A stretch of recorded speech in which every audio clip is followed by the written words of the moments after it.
ये कहानी है जेनिका और उसके पापा की। जेनिका के घर के बाहर बहुत तेज बर्फ पड़ रही थी। वो देखने में सच में बहुत सुंदर लग रही थी। जेनिका जब अपने कमरे की खिड़की से बाहर देख रही थी तो उसका भी मन था कि वो बाहर जाए, पर उसे याद आया कि सुबह ही उसके पापा ने कहा था, जेनिका तुम आज बाहर मत जाना।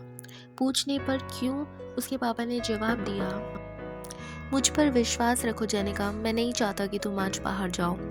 पर जेनिका ने इस बात को थोड़ी देर अपने अंदर रखा और फिर वो बाहर खेलने के लिए चली गई। जब वो बहुत देर तक बर्फ में खेलती रही तो उसका मन में एक अजीब सी अशांति आ गई। वो सोचने लगी कि उसने अपने पापा की आज्ञा को तोड़ा है। उसके पापा नहीं चाहते थे कि वो बाहर जाए, पर फिर भी वो बाहर आकर खेलने लगी। और जब उसे ये अशांति बहुत ज़्यादा महसूस होने लगी तो वो अपने घर की ओर दौड़ने लगी। वो चाहती थी कि वो अपने पापा से पहले अपने घर पहुंच जाए ताकि उसके पापा को पता ना चले कि वो घर से बाहर गई है। जब वो सीढ़ियों पे बहुत तेज़ी से भाग रही थी तभी वो अचानक से गिर पड़ी। सीढ़ियों से गिरने के बाद उसको काफ़ी चोट आई और उसने देखा कि जो फ्रेम उसके पापा का फेवरेट था वो फ्रेम उससे टूट गया था। और यही सब बातें सोच सोच कर वो बहुत रोने लगी। वो अपने पापा के पास जाना चाहती थी पर वो नहीं जा पाई। उसे याद आया कि वो किस तरह से अपने पापा के साथ खेलती थी, अपने पापा के साथ खाती थी, अपने पापा के साथ पढ़ती थी। और वो अब अपने आप को दोषी समझने लगी। वो ये सोचने लगी कि अब उसके पापा उससे प्यार नहीं करेंगे और उसके पापा उससे अब नफ़रत करने लगेंगे। उसके पापा अब उसको बिल्कुल भी प्यार नहीं करेंगे। उसके दिमाग में ये सब बातें चलने लगी और वो बहुत परेशान और बहुत रोने लगी। जेनिका की माँ नहीं थी तो एक आया थी जो उसकी देखभाल किया करती थी। जेनिका ने उनको सारी बात बता दी। उसकी आया ने उससे कहा, जेनिका तुम गलत सोच रही हो, तुम्हें अभी अपने पापा के पास जाना चाहिए और ये टूटी पिक्चर भी दिखा देनी चाहिए। जेनिका ने रोते हुए कहा, लेकिन मैं नहीं कर सकती, मैं उनके प्यार के लायक ही नहीं हूँ। उसकी आया ने कहा, तुम आज ही नहीं, तुम कल भी नहीं थी, क्योंकि तुमसे गलती कल भी हुई थी। तुम्हें क्या लगता है कि तुम्हारे पापा तुमसे इसलिए प्यार करते हैं क्योंकि तुम उनकी बातें मानती हो या नहीं मानती?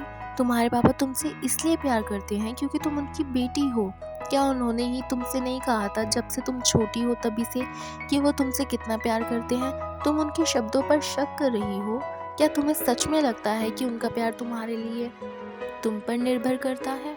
शायद उसे जाकर अपने पापा को देखना चाहिए। हाँ, उसे जाना ही चाहिए, नहीं तो वो शांति से नहीं रह पाएगी। तो डरते और कांपते हुए जेनिका अपने पापा के पास गई। वो हॉल में अपनी कुर्सी पर बैठे थे। उन्होंने उसे देखा और उसकी तरफ मुस्कुराए और उससे कहा, ओ तो तुम आ ही गई आखिरकार, मैं तुम्हारा इंतज़ार कर रहा था। आओ बेटी, मेरी गोद में आकर बैठो।